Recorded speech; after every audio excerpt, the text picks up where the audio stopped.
Okay, looks like we are live. Welcome everybody back to Mission Top for another one of these live streams. Mission Top is a place, it's a farmstead and ranch, it's a family, it's a process, a place of ideas, and it is also a kingdom. And that is going to make a lot of sense in the context of today's discussion, where we are going to discuss the proper government, or the best government, in my opinion, for a family. So yesterday we talked about the most appropriate government for the self.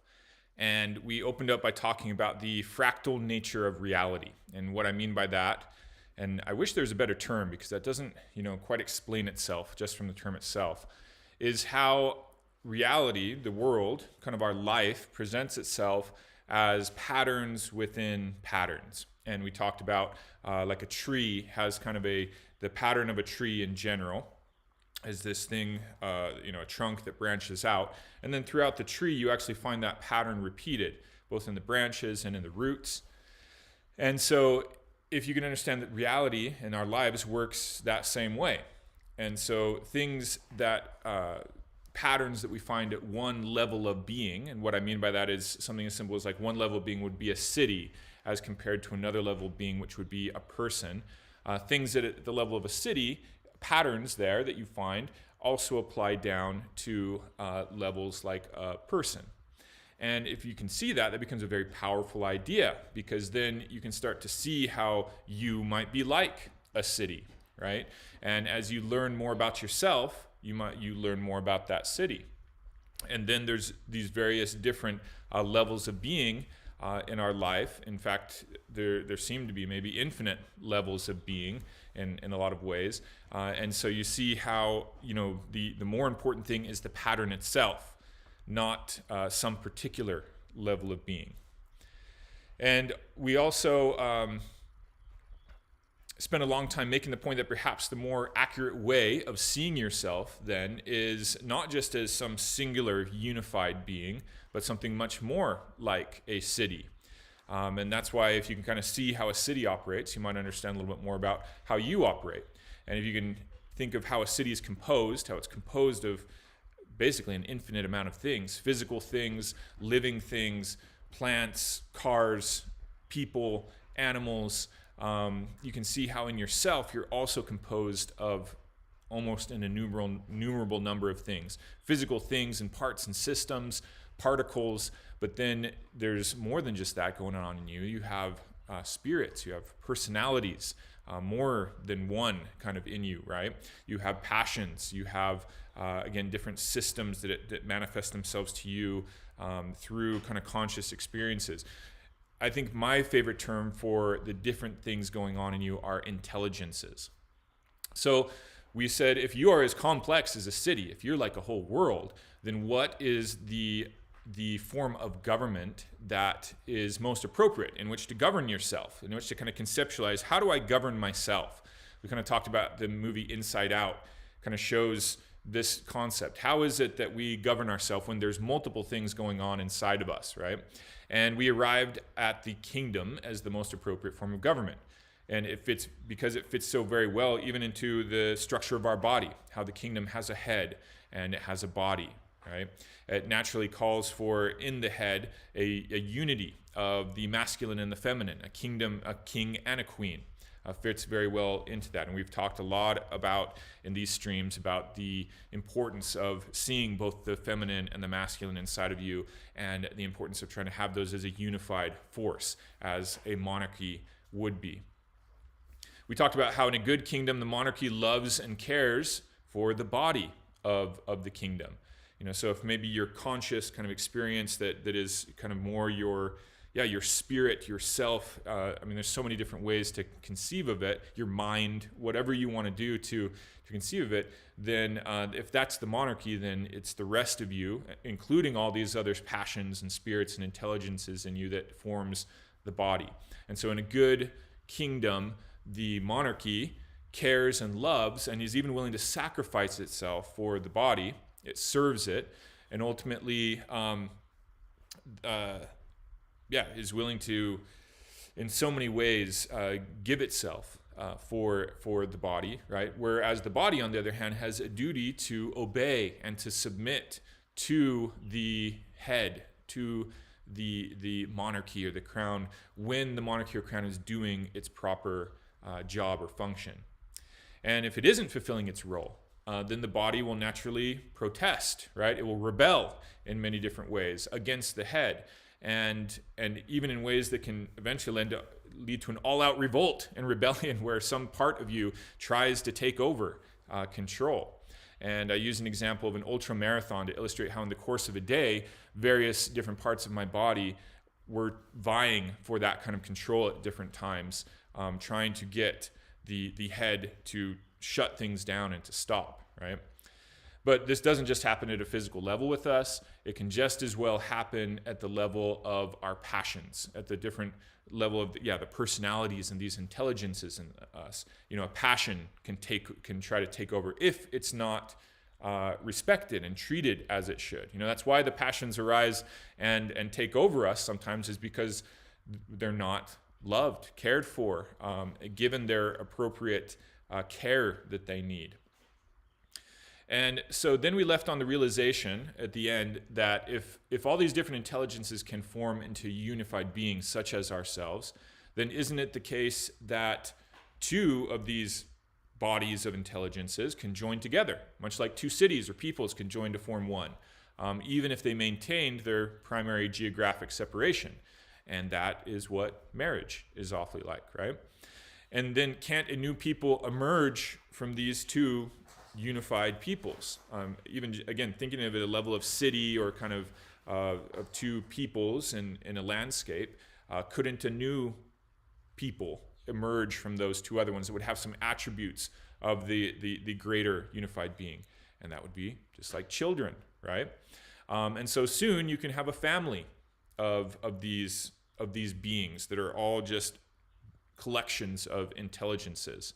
And so today we return to the question, what then is the best form of government for a family? And shucks, I had a book that I was going to hear and hold up to you, is because, as you know, probably the best sources that I can find of knowledge are still books out there in the world. And I love to share them with you. So I'm just going to have to do this with a title. Otherwise, I'd have to run up to my room. I'm in the shop here at the farmstead and get it. But I'm sure you can look it up. So the book is called Children, the Challenge.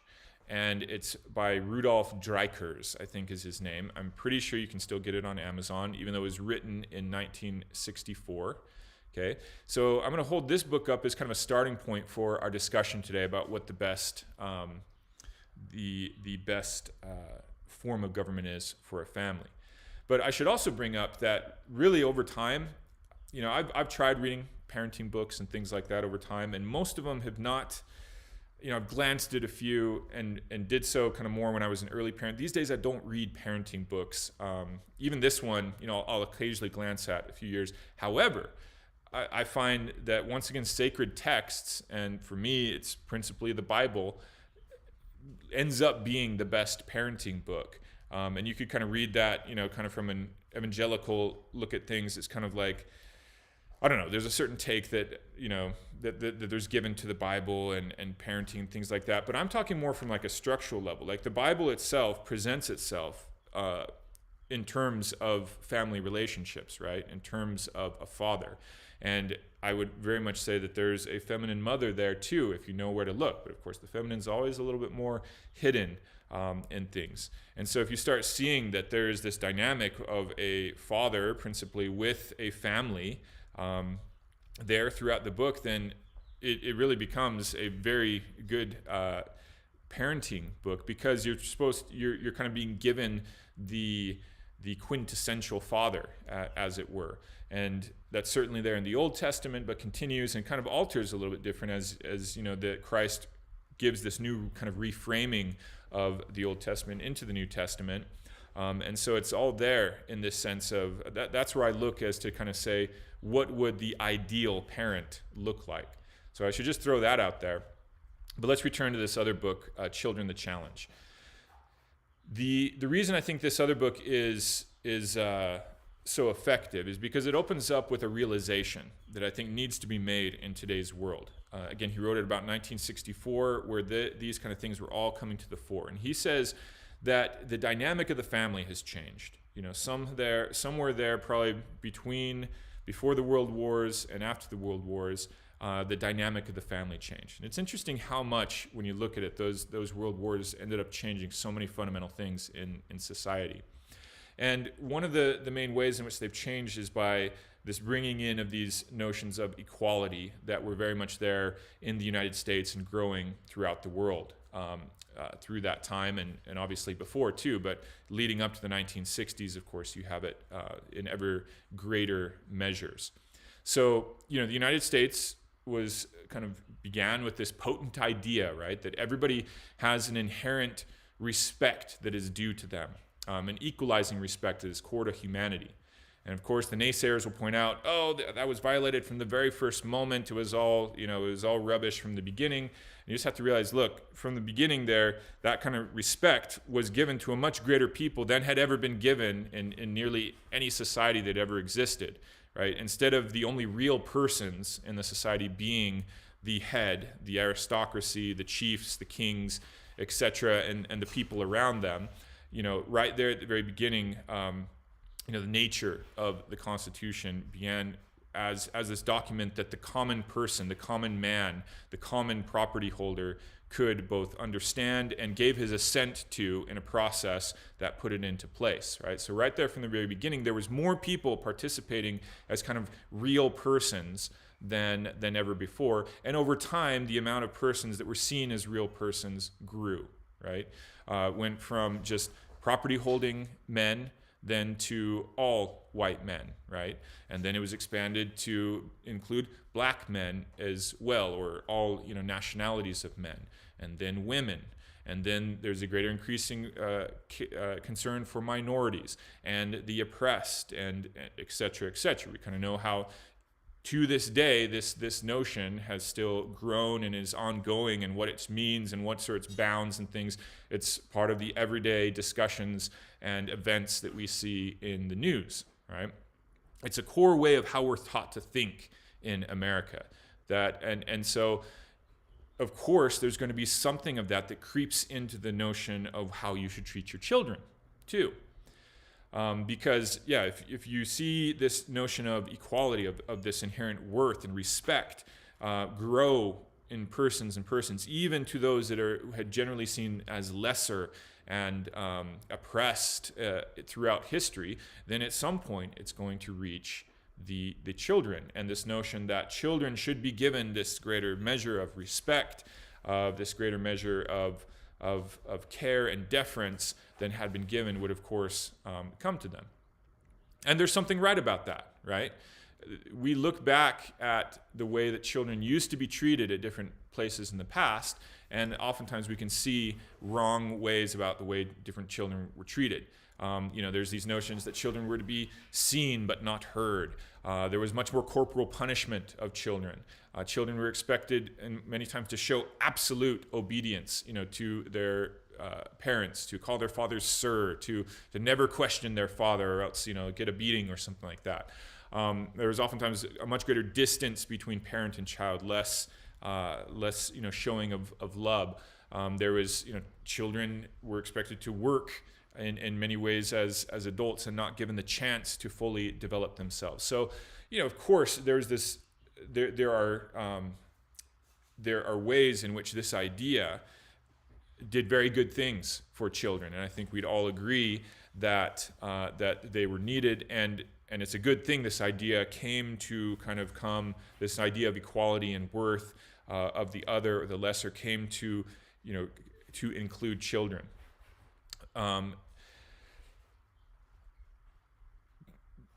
But in many family governments, this has meant that this has come to affect kind of the very nature of how families operate and see children as well. Because as you expand, this kind of notion to ever greater peoples, the natural form of government that kind of emerges is something more democratic, right?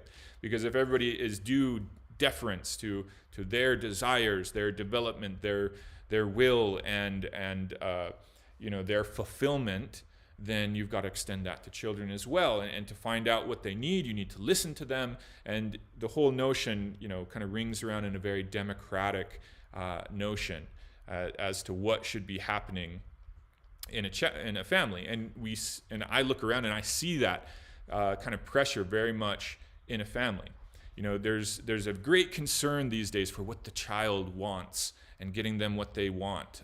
You don't want to eat this thing? Okay, we'll find something else that you do want to eat, right? You don't like the thing that mother prepared? Well, okay, we know that you like the fries and the dino nuggets, because that's usually what it reverts to, is something like that. So we'll give you what you want, because that's all you eat, and that makes you happy. So that's what you should have.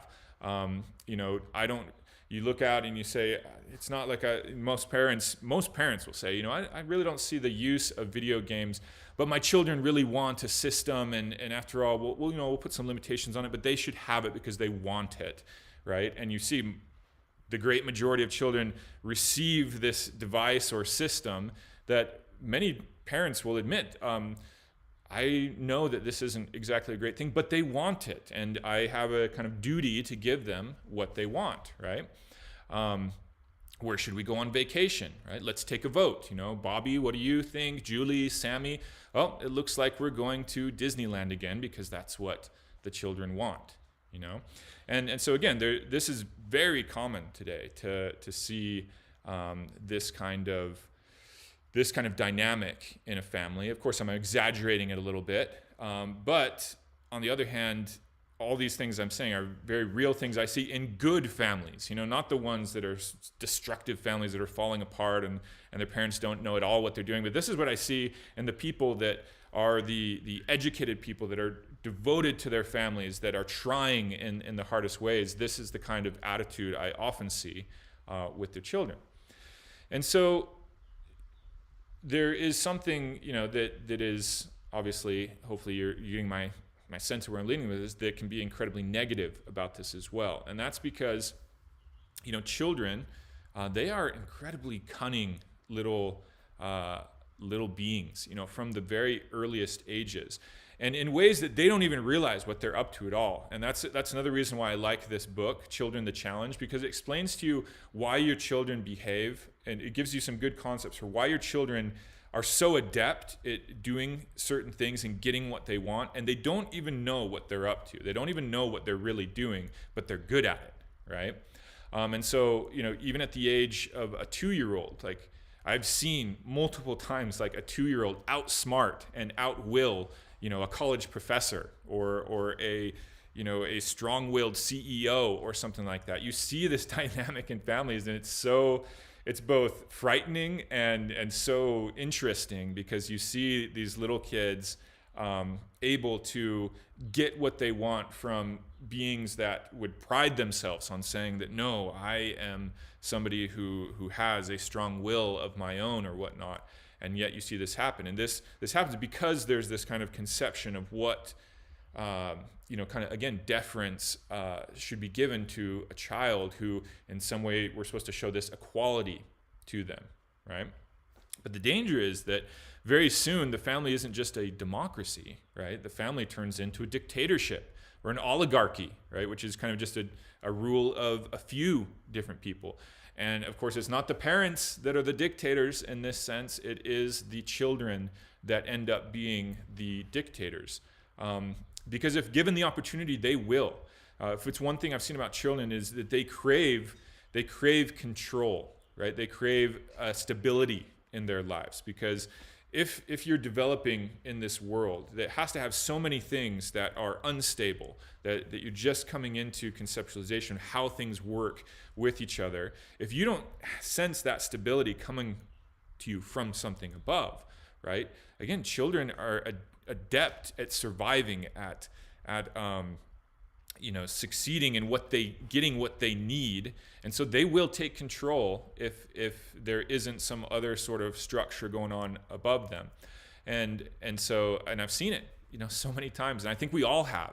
That's why we can kind of chuckle at it, because we all know if you're a young parent, it's happened to you as well, where you're like suddenly whoa, this kid is in charge right now, this isn't right. and you have to kind of adjust and see what went wrong here in this thing. You're like, how did, again, my 2-year-old, my 3-year-old, my 4-year-old come to be dominating this situation? They're getting me to do things. Oftentimes they want to see, that they have power or control over you, and they get you to do things. They get you to lose your cool in ways that you can see they are the ones that are in control. My wife and I had a chuckle about this just the other day, because this doesn't stop for years and years. Maybe it never stops, because humans are like this. But my wife was having some little spats, I guess you could say, with our teenagers, and it was losing her cool a little bit. And then we had this kind of conversation about it, that actually was the whole objective of my sons. And I talked to them about it, and they were like, yeah, I guess it was. We kind of like to see mom lose her cool, because we know that we kind of won in that situation, even if it gets negative attention onto themselves, right? So man, we are complicated creatures, aren't we? And again, the fact that a 2-year-old or a 3-year-old can do this is really quite something. So anyway, yeah, many families turn into a dictatorship with the children actually being that, because they're going to establish a control if it's not there already. And so you can see there's a reason these notions of equality don't quite work at the level of a family and children. Democracy and the kind of American conception that so many people want to see out there in the world at the level of government doesn't really work at the level of family, at least not when children are children. And that's because they aren't equal, right? It doesn't mean they don't deserve respect and care and things like that. But by definition, a child is not a fully developed person. And so all these, the places where these notions of equality work are when you're dealing with fully developed person. A non-property holding American is just as much a person as a property holding American. Therefore, both should have equal participation in government. That was a realization that had to be made at some time. But when you're dealing with children, by definition, they're not fully developed persons yet. And because of that, they don't deserve the same kind of deferences that we give fully developed persons. And again, these notions, even these notions in American kind of systems of kind of, today, again, it's gone to the point where there's almost an elevation of those that are the most oppressed, those that have that are the most, kind of minority and other, or the most oppressed, and you get elevated the most. So today there's even this extra pressure to take something, even like a child, and say, oh, you are lesser, therefore you're greater. And we have those notions of like kind of the children being something elevated. And again, there's an element of truth in that, right? That's why even kind of in biblical stories, you have Christ kind of using the child, telling people to be like children, right? But you can very easily go too far with that. So then, what form of government is the proper form of government in a family? We've already established a democracy doesn't work here. Should it be a dictatorship of the parents to the children? Certainly that's how you feel sometimes as a parent, right? You find yourself saying, when your children are expressing too many desires and insisting on getting what they want, you're like, this is not a democracy, this is a dictatorship, and you will do as I please, right? Every parent's had a moment like that. And we all know it's not correct. There's something wrong about it. It treats the parents as real and the children as not real, right? Should we have is it a more socialistic kind of government that should exist in a family, where the resources are seen as generally belonging to everyone, both the more capable and the less capable, and it's just a matter of kind of the head distributing the resources as they're needed? And there's an element of that in every family, right? But it doesn't quite capture the way to actually govern and fully kind of give you a full system in which to properly govern your family. Okay, and so that's where very quickly we get back to where you knew I was probably going all along, and that's back to a kingdom. And once again, in this kind of fractal nature of reality, the attributes just fit so right. Okay, so we have the husband and the wife are the king and the queen of their family kingdom, right? And so what are the children? The peasants. You're like, no, okay, it's not the peasants. What are the children? It's not the peasants. the children are the princes and the princesses, right? They are the heirs to the kingdom. And in some sense, that sounds a little corny and, just kind of playing into the Disney way of looking at the world and whatnot. But there's a reason that this is such the natural conception, right? There's a reason why again, I've seen it as early as 3 years old, I think, maybe a little bit earlier, but 3 years old, a child knows what a princess is, a little girl, right? There's this incredible thing that happens with children that Jordan Peterson kind of pointed out, and I observe it all the time, and it never ceases to amaze me. Where like a little 3-year-old starts playing with their friends, right? And then they dress up, they take on an identity, and very quickly the identity is something like a princess. But the amazing thing what they do is that it's usually not like a certain particular princess that they're just mimicking, Princess Jasmine or something like that. They do that, but very often the thing is that they're mimicking is a whole category. They're saying, I am the mom, right? I am the princess in this thing. So if you see that down at the level of a 3-year-old, they somehow, because these things don't even get taught really, but they can conceptualize kind of an abstract category of what kind of a mom as such is. Not their mom, but a mom is, or a princess. And they want to play that out. That's the way humans learn. This is another concept we'll return to when talking about temples, is that we never stop playing really in humanity. And many aspects of religion are just serious adult play, where oftentimes we dress up in costumes and we play out roles and patterns. Why? The same reason children do, in order to understand them, in order to be able to take them on. How do you get to be a baseball player if you're not a baseball player? You can't just read about it. At some certain point, you have to dress up as a baseball player and start playing baseball, and that's the way you become a baseball player. Right? It's when we talk about these different forms of knowledge, it's much more participatory knowledge rather than a knowledge that the scientific world focuses on, which is more knowledge of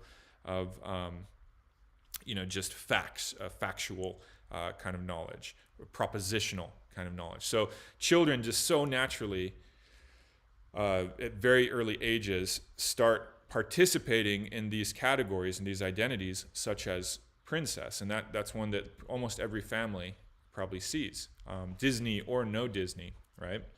And there's something about that that's right, because they get that this is an important category in the world, a precursor to something greater, a precursor, a certain sovereignty and kind of expectation and potential, you could say, that can develop into a full, sovereignty, and they are trying out that identity. And so that's how I think you should conceive of your children. Interestingly, boys, in this case, I don't see many boys just naturally playing prince, right? Maybe if the girls get them to play the prince in a game, but usually with boys, I think in the way that the masculine more conceives the world, it's something a little bit rougher, a little bit more like the warrior that is kind of the precursor to a higher degree of sovereignty, right? And so you see it much more often, that's the kind of role that is more the princely kind of role that gets played out by boys in their play. And once again, like if you just want to like have deep thoughts about the world, watch children playing. It's a pretty sobering and incredible thing. All right, so seeing your family as, again, in terms of a kingdom, is such a helpful conception because it shows also exactly what this goal is. If your children are the princesses and the princes, then they're not supposed to rule. The princes and the princesses don't rule the kingdom when they're in that state. They have a right. They have to respect and obey the crown just like everybody else, right? And so even there in a castle and things, you can see that the king would insist that the princes and princesses obey the crown, right? Obey the monarchy. And so that is there. It kind of clarifies this isn't a democracy, this is a kingdom. And you have a duty to obey when the monarchy is acting appropriately. And what is the monarchy supposed to be doing with these princes and princesses? Well, it's not to keep them in that state forever. The whole idea is to perpetuate the kind of glory of the kingdom, you could say, and that is by helping these little proto-sovereigns become full sovereigns to develop their own kingdoms someday. So if you're wondering kind of what your role as a parent is, that just cuts through, doesn't it? You know, you are supposed to be developing these little beings to be fully sovereign in their lives, to establish their own kingdoms in life. And so when you do that, when you look back at like, oh yeah, should I give them the video game system or not? Again, the democracy ideals and the equality ideals kind of fade away, and you're like, that probably wouldn't help them to be the most sovereign individual they could be. It seems like those systems very oftentimes become sovereign over individuals. Therefore, maybe I should not give them the thing, and it's my very right to, because I'm the king or the queen, right? And they need to listen to me in as much as I'm trying to prepare them to be something bigger and something better, right? And in this, you can also see the general fractal nature of reality in all this. The other aspects of kingdoms come in. So as we've already kind of been mentioning, the duty of the monarchy of the crown is to love, take care of, sacrifice for what is below. That's where, like, when you look at the notion of a good king compared to a dictator, it's just night and day difference. You are not supposed to be a dictator. You're supposed to be a good sovereign, right? And in that sovereign, you have this duty to care, to love what is there below you, and even to sacrifice to what is below you. And there's nothing like being a parent that calls you properly to sacrifice to what is below. But please note that in the notion of sacrifice that I have, it's always a giving up of something that's not in your immediate interest in the short term for something better in the long term. So every sacrifice that a parent gives is usually for something better for even the parent in the long term. Like I don't agree with the notions of the world that have this notion of kind of what's the correct word, that have these notions that there are things we need to do that are just bad for us. I'd say the universe isn't structured like that. Nearly everything that you sacrifice in the short term is because there's a better long term. And what's cool about it is, as we've talked before, it's better for you, it's better for them, it's better for everyone. So you don't have to see this as some like ultimate, I'm making myself worse off so that my children can flourish and I'm good for doing that. It doesn't work like that at all. It's going to be good for everyone, including you. And so that's what's so cool about it. Okay, so you have that duty to love, take care of what's below. But that also clarifies, right, if you bring in these concepts of the kingdom, the relationship that a child should have to their parent. That is, that there's a duty of the body of a kingdom, right, to obey, to reverence, to submit to what is above. And so that is what you can expect from your children. And this just so naturally works when you actually do it properly, when you do it from that position of care from above. And the best way to see it, I actually think, is to kind of get ourselves over into the animal kingdom, because animals get this stuff. Any kind of group animal just gets this stuff. And animals, they don't suppress emotion. They don't hide things as good as humans do. So when you're dealing with animals, you can see this stuff right away, right? Dogs are some of the best. If you're acting as a proper sovereign over these dogs, because they see you that way, they essentially see you like a god. If you're properly taking care of them, they are more than happy to obey and submit if you're taking care of their needs. Like there's something so inherent in a dog that wants to do that, but they'll do that to each other too. And you'll see there's always these interplays of kind of, they have to establish what the hierarchy is, and then they are willing to submit if the higher thing in the hierarchy is playing its role. Because even in the animal kingdom, there's usually always these duties that the higher thing has to do. And the closer you get to humans, the more like us it is. Like chimps evidently don't just select or don't recognize the highest thing as the biggest bully, right? It's more the biggest organizer, the one that cares, the one that provides for the needs of the animals. even when you get to goats and sheep and stuff like that, you have the higher animals in the hierarchy. They're supposed to oftentimes lead, the flock to water, to better places, etc.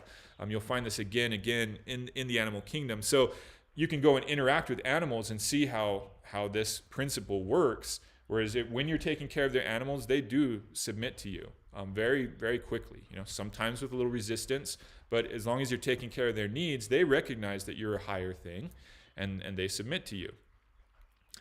And they don't hide their emotions again like humans do. So yeah, dogs do, cats do kind of reluctantly. They always want to be up higher on things. It's funny how they play out almost symbolic patterns. They like to be in high places, and they kind of submit to you reluctantly. And then there's the pigs, right? And the pigs, because they're actually a lot like humans, their digestive systems, and they're incredibly intelligent. That's who you really got to watch out for. I was just with the pigs this morning because my family's gone and I've been doing the chores, and you can just tell they're watching you. There's something about the pig eye, the way that it's just kind of, they're looking at you, they're watching you. They know they're intelligent and they know you're pretty intelligent. They know you're more intelligent than them, but it's almost like, I'm watching you, and if you don't take care of us, I'm out of here, and you're not going to be able to do anything about it, because if you know anything about 300-pound pigs, there's not a lot you can do about it. But they will submit if you're taking care of them, right? And so once you see how that works in the animal kingdom, it's exactly the same in your family. If you take care of these little beings below you, then in general, they submit in the proper moments. But if you don't, then just like animals, they protest, they rebel. We talked about how our own bodies do this and our body systems, but children, they do this very well. The infant there protesting is one of the most jarring and attention bringing things for a human, of this child is rebelling. It's protesting. They're saying something's wrong, and I need to help take care of that child. And so you do the things that you can to take care of these things below you, make sure the needs are taken care of, just like you would with an infant. And when you do so, usually they submit, right? But not always, because humans especially are pretty complex beings. So very often the protests are legitimate, but your children are crying because they're hungry. You give them some food, they stop crying, etc. But not always, right? So oftentimes children will throw a stink, protest, insist on things, tantrum, etc. And you have taken care of their basic needs, okay? And you know it. And so what do you do in that case? They're still protesting. They're not submitting. And that's where, what would a wise king or queen do if parts of their kingdom that they knew they were properly taken care of were still rebelling, right? Well, they would send in some forces to say, enough, be still, stop this, okay? And that's what a parent should do in their kingdom. When you've taken care of the basic needs, the things that you have a duty to do as a child, your children will protest from time to time because they want something else that they think they have in their best need. Because children, again, they're cunning, they have desires, and sometimes they think things are in their best interest, and you know better because you're the more fully developed person. And so in those moments, you have complete legitimate authority to say, be still, or enough. And to give a little hint about how this works, kind of bring it over to a little more, spiritual context, you could say, without being overtly religious. Children can become possessed with spirits and demons rather easily. In the past, it would be very clear what's happening to a child, where, children can be possessed by things. And again, some sort of intelligence, some sort of spirit or idea about what they want or need or things like that. And they can get moody and irrational, and whatever it is that has overtaken them is in control in ways that, your normal, nice, loving child, because children are great, is not there at the moment. They're not in control. They're down there in the hierarchy, and there is some other kind of spirit that has overtaken them, right? And so, this was so stark when somebody explained, in fact, it was Jonathan Pajot again, because he's so good at explaining these kind of things. He's explaining what an exorcism is. right? We kind of see it as this thing in a horror film, or some weird thing that certain churches still do. But what's an exorcism? It's where somebody with authority, right, comes in, and they have a greater authority than this spirit that has overtaken somebody, and with authority they say essentially, "Be gone." Okay. And the crazy thing is you as a parent, as a king or queen of your household, when those kinds of spirits overtake your children, you can come in once you've had enough of them, because sometimes it will be like, a tantrum type spirit, but very often it can be this spirit of this intelligence of outright craziness and joviality. Like the joke is that usually children are getting in trouble because they're having too much fun, right? That's when it becomes too much. You're having too much fun, and you can come in and essentially perform an exorcism, right? And say to this spirit, "Be gone," right? As the fathers do this best, by the way. If you want it to be the most effective, mothers can do it, right? But fathers generally do it best. And with authority, they say, "Enough." And usually, the thing submits. And the spirit kind of subdues and goes back to its proper place in the hierarchy, or leaves the child altogether, right?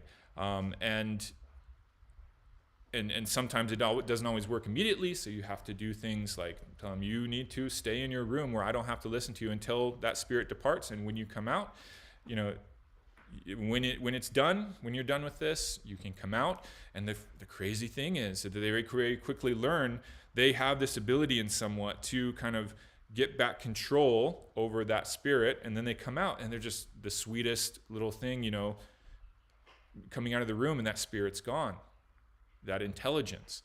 And again, the proper kind of hierarchy in this kingdom has taken place in those moments. And that's kind of what I want you to see, is how this works and how this plays out in everyday life.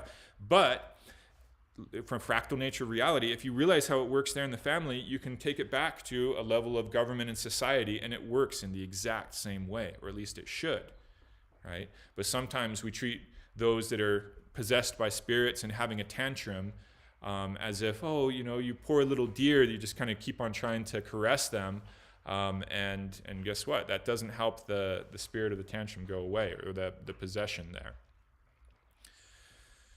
Okay. If you take the steps as a sovereign to develop your heirs, these proto-sovereigns, the princesses and the princesses, they eventually do gain the ability to govern their own kingdoms little by little. And this is where, especially there's this crucial phase of the adolescent, right? The young man or young woman, where they're in this phase where they're not these fully dependent, much lower beings like children, but they're not fully capable of being outright sovereigns either. And so what's a good king or queen to do in that state? It's to give them practice, give them, kingdoms that they can oversee, if you will, and be sovereign over, that are at their level of sovereignty. What in my family, that's been things like small businesses are things we encourage our children to have, because you can see a little business, there's a little kingdom there that they have to learn how to govern. We do it with babysitting. They have to babysit their siblings. Here on the farmstead, that's one of the reasons we came here, is because there's these little animal kingdoms that we can put them over as sovereigns, so that they can begin to, in the real world, in a real way, develop this kind of sovereignty over a kingdom and gain that confidence in order to be able to manage greater and more complex kingdoms in their life, right? And again, this kind of thing, it just cuts right through as to what you're supposed to do as a child or as a parent, and why, in regular public school education, is that what children are doing in there? Again, it's simulation, sit in the desk, listen to the teacher, and you see what's completely missing from these kind of things. They're not given the actual chance to really be sovereign over some real system.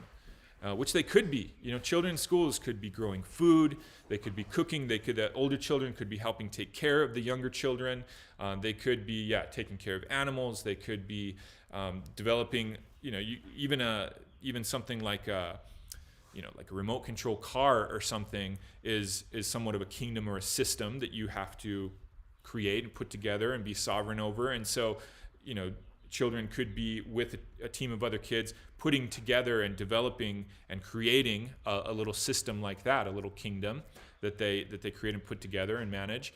But so often it's, again, sitting in the desks, doing stuff on pieces of paper, kind of preparing them to be cubicle workers, essentially, in the world, where, the world does need cubicle workers, I guess, if that's what you really want to do. But the world is a lot more complex place than that. And so a fuller education should be much more focused in turning these children into sovereigns by giving them increasingly bigger kingdoms in which to try to be good sovereigns over, right? The most crucial point is this thing that we brought in the last episode about your own body or your own self being a kingdom, and that's that in order to be a proper sovereign, in order to be a proper monarchy, you need to have something that's even above you. And that's where in most kingdoms there's always been this thing that the king and queen were put in place by something higher than them, some sort of divine entity. And so there's always, that is the standard that kind of hovers above the entire kingdom, which the entire kingdom can then look to. And just like when Moses holds up the brazen serpent, in the wilderness, when people all separate look towards one thing and have this kind of higher thing to look to, they become one thing. They're held together, they unify, and there's a power there, right? So in a family, if you have that thing that's above the entire family, that the whole family, the whole kingdom can look to, you stay unified as a family. And that's where I think so many families are having a rough go of it today, because as the world's secularized, as people have abandoned their traditions, they've abandoned the thing that kind of, usually the structures that were there above the family. And so if you don't have that, then most people realize, okay, we've got to have something. We've got to have something that our family stands for, something, values that we have and things like that. But either you're kind of left picking them like at a shopping store. I'm going to take a little bit from this tradition, a little bit from this one, and kind of trying to put together something that coheres, that makes sense. Or you're kind of creating your values from whole cloth, from thin air. And good luck with either of those pursuits. Like, given the amount of time that's gone into creating the traditions in the world that are supposed to be the higher thing above kind of society, good luck trying to create it in the 5 years that you have as you're raising your children and trying to give them a structure and something to look to head towards in life. And that's why my biggest recommendation to everybody would be to start out with an established tradition. And usually the best one is the one that's been closest to you anyways, wherever you are. Almost every family has a dominant tradition. And some of you may have left it for reasons that you disagree with the tradition or things like that. And I think always the better story is, if that's how you felt toward the tradition, why don't you get in it and be part of it and turn it into something better rather than just abandon it, right? And so I would say to people, get yourself and give yourself at least a groundwork in a tradition that stands as the thing higher above your family as a starting point. And then you can choose as a family, well, here's the way that we're going to do it in our family, in this particular tradition. And this is the approach we're going to take. But at least you have something there to refer to higher than your family that is rich and deep, and a more complete kind of story. Another way of seeing it is a grander story that your family fits inside, right? And then you've at least given something there so that your children can have a groundwork, and again, modify as you see fit, because every tradition has its flaws, every tradition needs to be updated, etc., right? But if you don't have this thing higher than you, then good luck holding together your family. And what do a lot of families do? They fall apart, they separate, they dissolve, and they're no longer kind of a being. And what is the term for that when that happens to our body? Death, right? It is the dissolution, the way we live because we are held together as one thing. You start falling apart and separating, and that is death. And so families can literally die in the ways that they can't hold themselves together. And so you see that with many families. First of all, because they don't perpetuate them. If you don't have enough children, they literally families can die that way, just by that they don't continue. But the other way is that you raise, kind of in this world of individual fulfillment and whatnot, you raise these children to kind of, in society that preferences individual fulfillment and going down, doing what you desire. And so very quickly families, this is the pressure on us today. If your job takes you this way, well, head off there and go do that as a family. Or if your spouse takes you this way, go off there. And very quickly families can separate. And again, if you didn't have something else kind of holding you together, that's not just kind of a geographic that you're kind of by each other, you can very quickly have kind of no family, right? And so I've given a lot of thought to that, because of course I want my family to be a family, to be a growing being, to get richer at this kingdom. Again, coming back to the kingdom, this kingdom to become a greater and a greater kingdom over time. So how do I do that if my children are then, if I do what I'm trying to do, which is to turn them into sovereigns of their own kingdoms, then how do we hold together kind of this grander kingdom composed of lesser kingdoms? And so this is, again, where this concept is, you have to give your family a vision. And so as a family, as the head, as the monarchy, and especially as the man, getting to manhood, that's your job, is to have a vision of what your family is and could be, that could be participated in beyond just your children growing up in your household, right? And in a way that they can still participate in this grander vision even once they're making their own kingdoms, right? Because then you kind of get the best of both worlds. They're developing their own kingdoms and perpetuating your name and posterity and things, but you hold together your family in a grander vision, okay? And so hopefully you can see that's what Mission Top is for our family. It's a grander vision of trying to have something that right now as a family, it's a higher vision of what is unifying us and holding us together. But even once our children grow up and whatnot, whether they choose to live here, which we're going to kind of open the door to, or they don't, there is a vision in which we can perpetuate our family as a family, a place that can come to and unify us, a purpose to this being, this Mission Top kind of family being that we're trying to create, that a purpose that continues to be relevant to our children no matter what they're doing in their lives. And we're trying to involve them in the creation of that, right? So that over time, they want to continue being a part of this family. Because, here's the thought I'll end on, is that eventually your little proto-sovereigns do become sovereigns. Your proto-full persons, your less than persons, or your developing persons become full persons. And now you've got to see, how can you hold together a kingdom when you have equal, here's where kind of, United States notions come on. How do you hold together a kingdom when you have kind of equal beings there? And the best I can come up with to kind of end on is kind of Arthur and the Round Table, right? Where he creates this conception of this round table where he kind of remains first among equals, right? These knights are his, and even Guinevere there, are full persons and have in certain sense an equality with Arthur, yet he still remains in the king of the kingdom.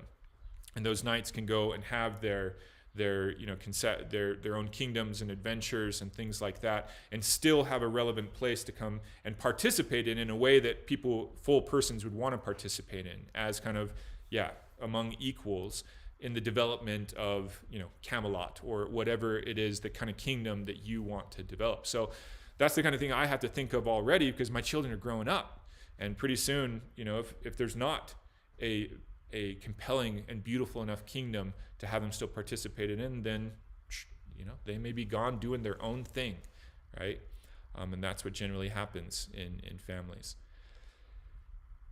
That raised one more thing, just to have a little tidbit. When I was saying, what is the conception that most boys, instead of seeing themselves as a prince, probably it's a knight is something that grasps more a little bit, that warrior plus kind of the development into something higher than a warrior, that a kind of knight is kind of a proto-sovereign in the way that I think a masculine child would want to develop into. So just to throw that out there as kind of a useful image. And with that said, I think that's what I wanted to say about that today. So as usual, I will dive here into your comments and any questions that you want to give. And if you want me to talk more about anything or have questions or something, please put them in there now, because kind of once things die down, then we'll just sign off and be back tomorrow.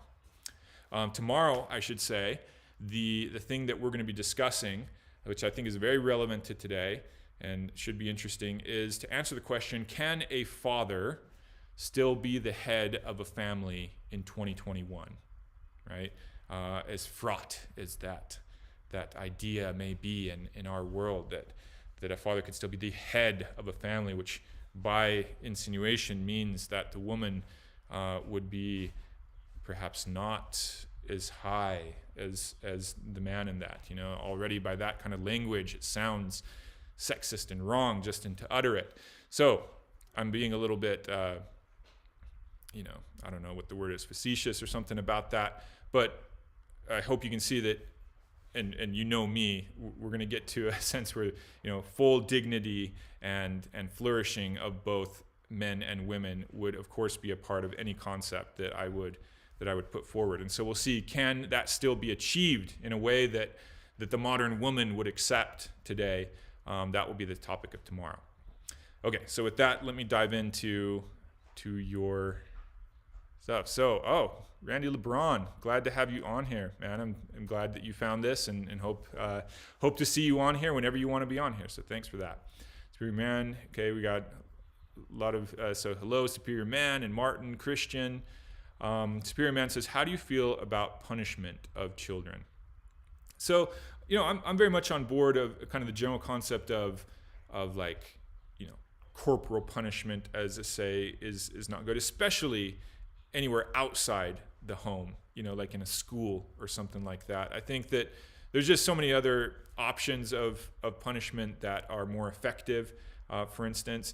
But like even in my own home, like, we'll use spanking still, but always, like, that's where, of course, anything that actually hurt a child, I would be very much against. But spanking is not that. And the funny thing is that, spanking is even something of like a playful thing, because a child themselves know that it's not like real. And so if you could have like a harmful spanking culture in your household, but in our household, it's usually kind of a joke.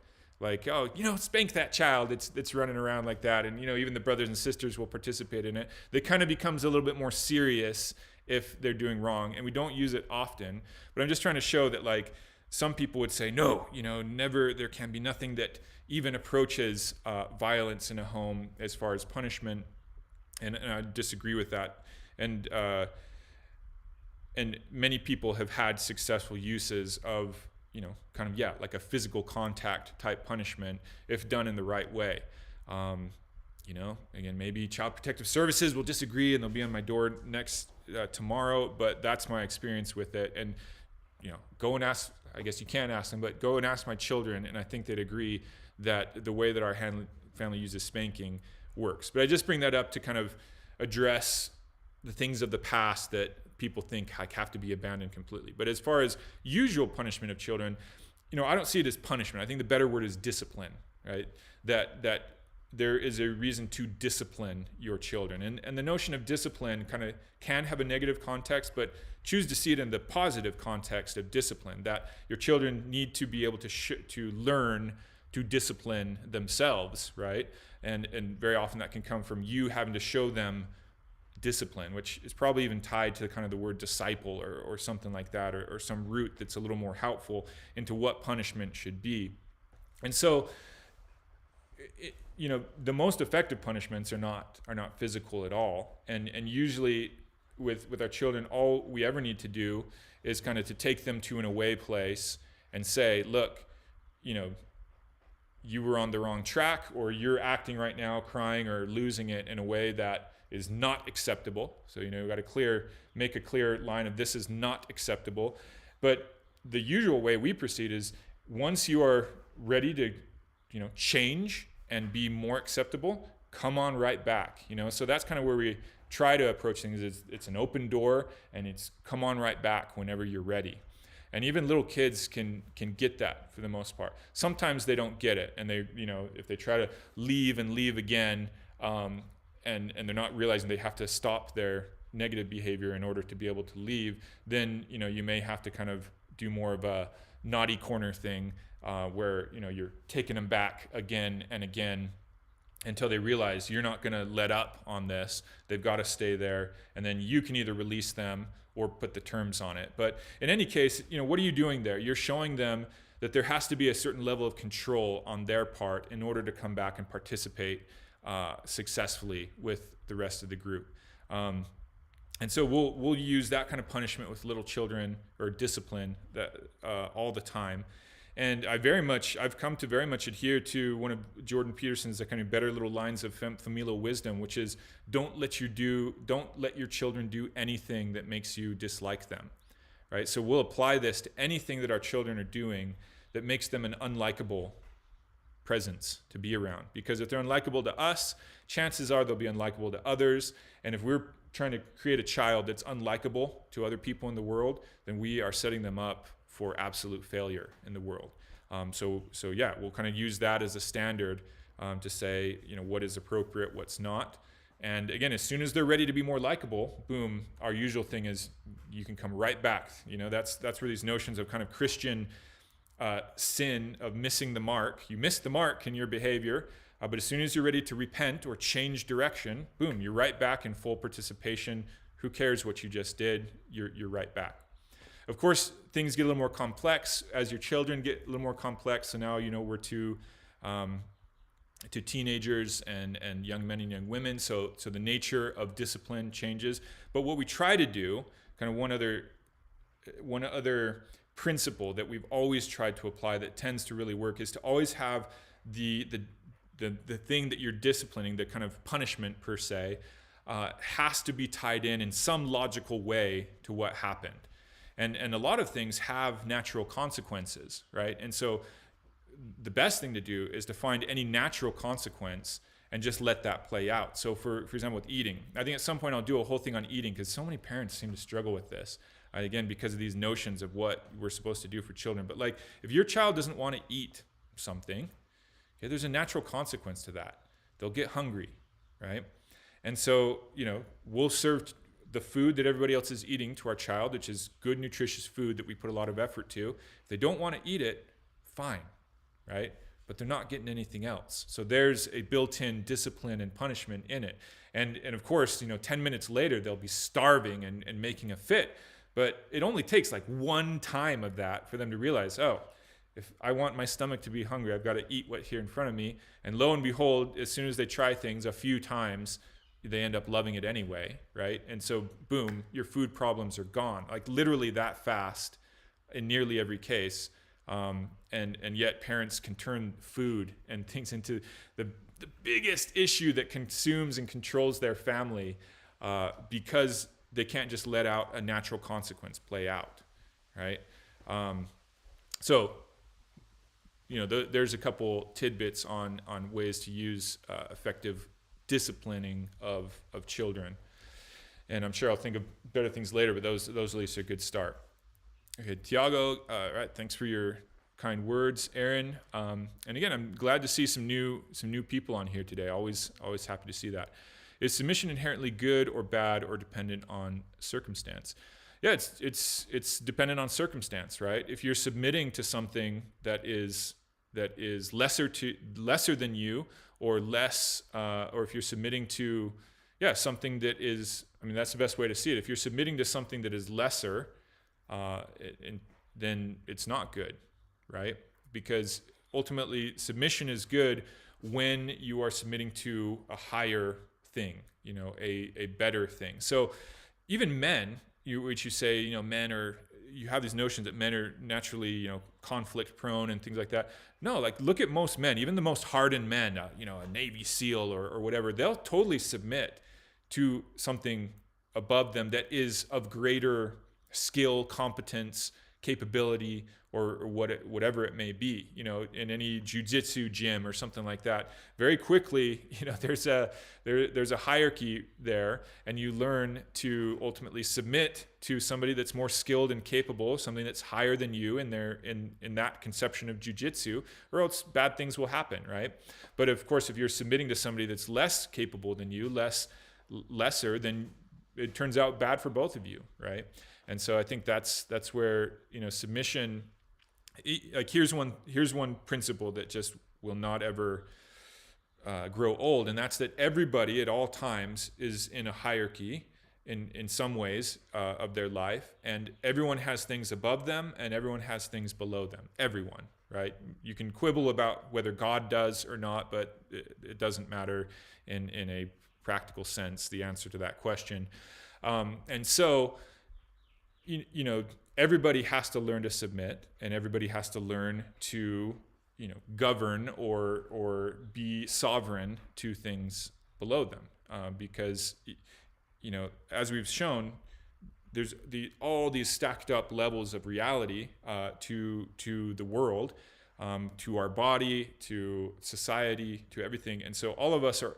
No matter who you are, even if you're the president of the United States or the richest man on earth, there's things higher than you that you have to submit to, and there's things below you that you have to take care of. So neither of those things are inherently bad or wrong, but they both can be based on context, right?